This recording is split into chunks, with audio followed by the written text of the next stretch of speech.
नमस्कार मंडळी. कानाने सगळं काही सत्य सखीला सांगितलं आहे.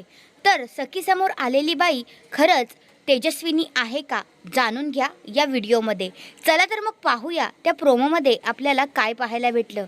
आता जो काना आहे तो सखीला सगळं काही सांगतो, कारण सखीला तिच्या आईची अंगठी भेटलेली असते. आणि मग सखी आता कानाला जाब विचारते की ही माझ्या आईची अंगठी आहे आणि ही तुझ्याकडे कशी.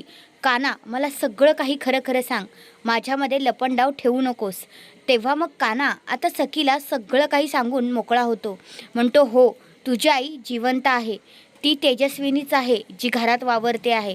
मग आता सखीला तिच्या आईला भेटायचं असतं, पण तिची जी आई आहे ती साईबाबांच्या मंदिरात चाळीत आलेली असते आणि ती देवासमोर बोलत असते की माझ्या लेकीची आणि माझी भेट होणारच नाही का, किती दिवस मी अशीच राहू, असं आता इकडे ती घंटी वाजवत बोलत असते.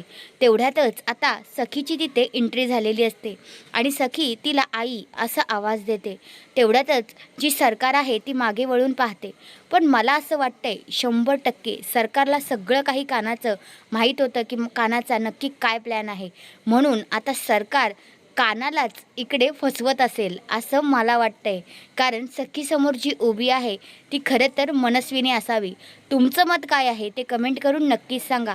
पण सखीला असं वाटतंय की ती तिची आई आहे, पण मला असं वाटतंय की ती मनस्विनी असावी. तुमचं मत काय ते कमेंट करून नक्कीच सांगा. आणि खरंच जर सखीची भेट तिच्या आईबरोबर होणार असेल तर खरं चांगलं आहे, पण मला नाही वाटत की ती तिची आईच आहे. ती असं वाटते मनस्विनीच आहे. तुमचं मत कमेंट करून नक्कीच सांगा. धन्यवाद.